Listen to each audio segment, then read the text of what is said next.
With Kevin Durant no longer on the Warriors, parity has seemingly been restored to the league. The race to win a championship is now more wide open than it has been in a long time, and several teams have legitimate chances to take home the crown this year.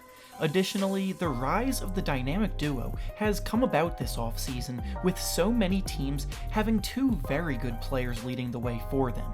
With that being said, that brings us to the topic of today's video, where we will actually be taking a look at the best duo of players from all 30 NBA teams and ranking them in order from best to worst.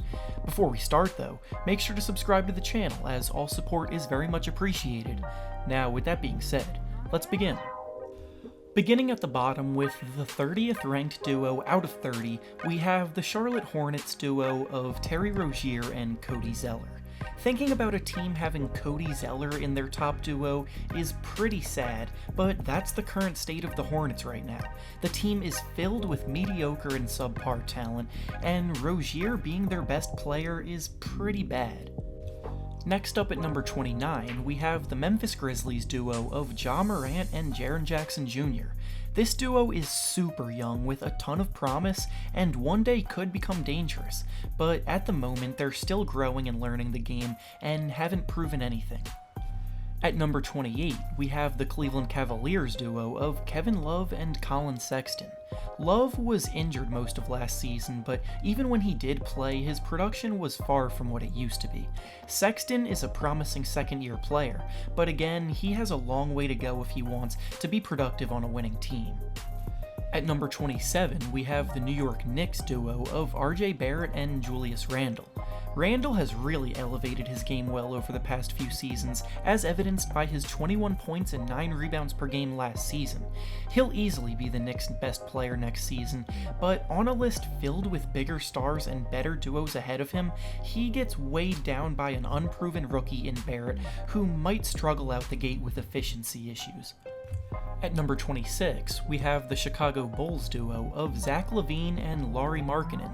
Lavine had his best offensive performance of his career last season, putting up 24 points per game while shooting the ball well.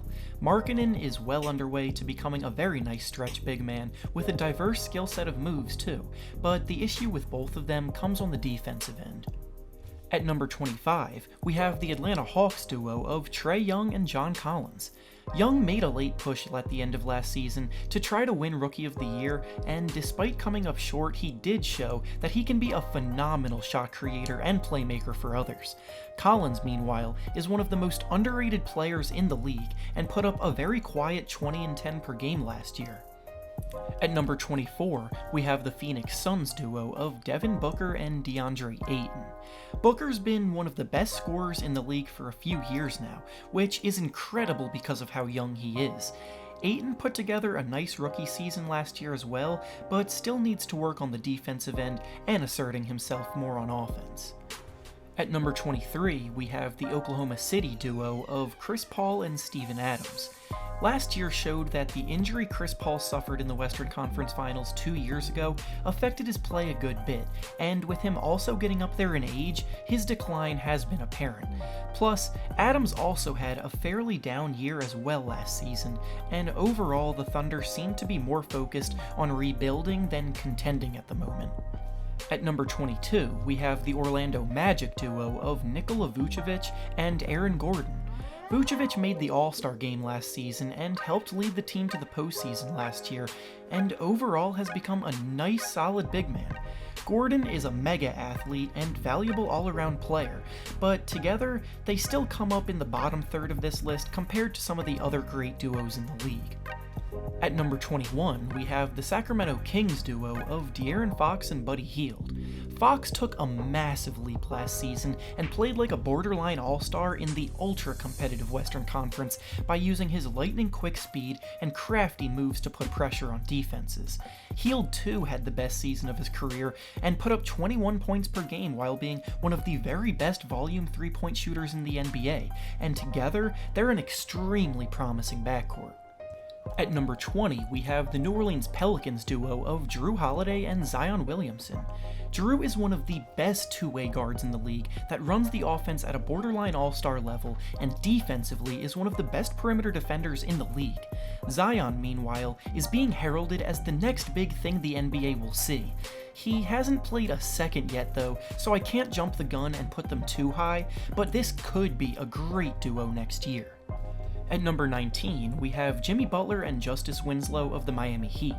Butler looked like he was coasting through most of last year's regular season, but he definitely brought it in the playoffs. He's a big-time star in this league that can take over and finish a game with the best of them. The problem here, though, is that he doesn't have anything close to a star running mate. Winslow is a nice rising young player that does a lot of things well, but he holds the duo back from a higher rank. At number 18, we have the Boston Celtics duo of Kemba Walker and Jason Tatum. After losing Kyrie Irving in free agency, the Celtics did well to replace him with Kemba, but ultimately he is a slight downgrade. Still an all-star and elite shot creator, but on the lower end of the all-star caliber players. Tatum, meanwhile, has been pegged as a big-time talent and future star, but he's not there yet. At number 17, we have the Minnesota Timberwolves duo of Karl Anthony Towns and Robert Covington. No, Andrew Wiggins is not a part of their duo because he is definitely not good enough. Covington is one of the best defensive wing players in the league and spreads the floor well as a spot-up shooter. Towns is one of the best big men in the league with absolutely terrific offensive production, but defensively he still has a ways to go. At number 16, we have the Detroit Pistons duo of Blake Griffin and Andre Drummond. Blake Griffin is one of the most skilled and well-rounded big men in the NBA today, and while he doesn't necessarily throw down highlight dunks like he used to, he's much better overall. Drummond adds to this by being a top rebounder year in and year out, blocks shots, and scores an efficient 17 points per game. At number 15, we have the San Antonio Spurs duo of DeMar DeRozan and LaMarcus Aldridge. These two are both all-star caliber, capable of getting 20 points on a nightly basis, and helped the Spurs make the playoffs despite a lot of people writing them off last year. At number 14, we have the Dallas Mavericks duo of Luka Doncic and Kristaps Porzingis. This duo has a ton of potential, with Doncic taking home last year's Rookie of the Year honor for putting up massive numbers for a first-year player. Porzingis is a terrific stretch big man that can get his shot off over anyone because of his 7'3" height, but I'm cautious with him because he might not be the same player he was pre-injury. At number 13, we have the Washington Wizards duo of John Wall and Bradley Beal. This duo was the hardest to rank for me because at this point, John Wall is a big mystery. He barely played at all last year and will likely miss either most or all of next season, so when he returns, he won't be his normal self. This duo would have been much higher ranked in years past, but with Wall out for so long, they've slid quite a bit. At number 12, we have the Toronto Raptors duo of Kyle Lowry and Pascal Siakam. The team may have lost Kawhi Leonard to free agency, but this duo is more than good enough to keep the team afloat in the East. Siakam could potentially make another big leap this season because of his involvement likely to be increased without Kawhi in the lineup, and Lowry is still an excellent playmaker, shooter, and defender. At number 11, we have the Indiana Pacers duo of Victor Oladipo and Miles Turner. Since Oladipo has gotten to Indiana, he has become one of the very best guards in the whole league on both ends of the floor, earning all defense honors and producing more than ever offensively. He's going to be injured for part of this season, but I still expect big things. Plus, Turner is becoming one of the best rim protectors in the league too, which helps in this duo ranking. Now entering the top 10, we start with the Utah Jazz duo of Donovan Mitchell and Rudy Gobert. Gobert is a two-time Defensive Player of the Year award winner now because of his rim protection, but in the playoffs he has struggled. Mitchell too has put up big scoring numbers as a young player so far, but in last year's playoffs he had a lot of awful shooting nights. This duo can accomplish great things, but they need to overcome their postseason struggles. At number 9, we have the Denver Nuggets duo of Nikola Jokic and Jamal Murray. Jokic has become one of the best big men in the whole league in a way we haven't seen before, as he actually initiates most of the offense as a playmaker, and his passing ability for a big man is incredible. Murray may not quite be all-star caliber quite yet, but he is someone who can score tough baskets when the team needs him to, and catch fire at any moment. At number 8, we have the Portland Trail Blazers duo of Damian Lillard and CJ McCollum. Last season was massive for this duo's reputation, as they advanced all the way to the conference finals and put up big numbers along the way. Both are terrific scorers and playmakers, and will continue to lead the Blazers to further things to come. At number 7, we have the Milwaukee Bucks duo of Giannis Antetokounmpo and Chris Middleton. Now, I realize this might seem a bit low, however, while Giannis did win MVP last year, I still believe quite a few others are better than him as players, and they carry more weight on a list like this.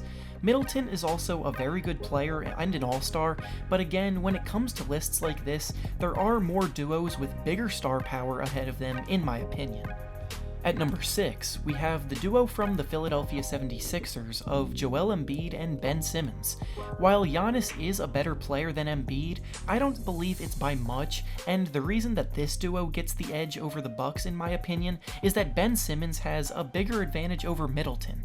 Simmons is a top-level playmaker, defender, and gets to the rim with ease, and even without a jump shot is one of the most promising players in the league and already an all-star.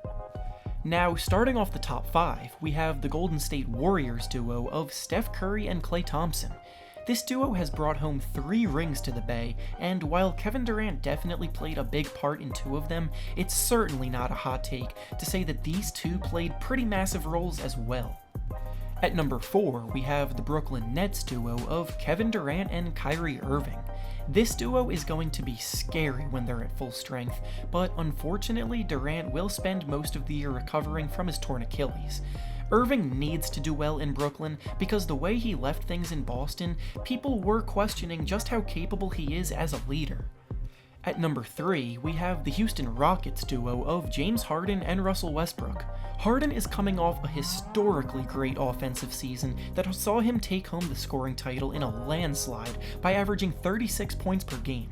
With his good friend Russ by his side now, they're going to once again compete for a title in the West, and even if you don't like Russ much as a player, he's still a massive upgrade over the current version of Chris Paul.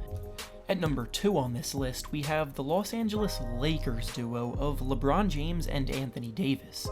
This year is a massive one for the reputations of both of these guys. LeBron missed the playoffs last year for the first time since he was a teenager, and needs to show that he still has something in the tank after 16 seasons. Davis basically quit on his team, and even when he was playing, he couldn't get them into playoff contention. Together, big things will be expected, and big things will likely come, but not quite big enough to capture the top spot on this list. And finally, without further ado, the number 1 spot on this list goes to the Los Angeles Clippers duo of Kawhi Leonard and Paul George. Leonard just led the Raptors to their first ever championship, and in my opinion, is definitely the best player in the league. Now with Paul George, who was a finalist for MVP last season, they're going to be tough to stop on the way to winning another ring. And with that being said, that's all I have for you today. Make sure to like the video and subscribe to the channel for more NBA content. Thanks for watching, and I'll see you all next time.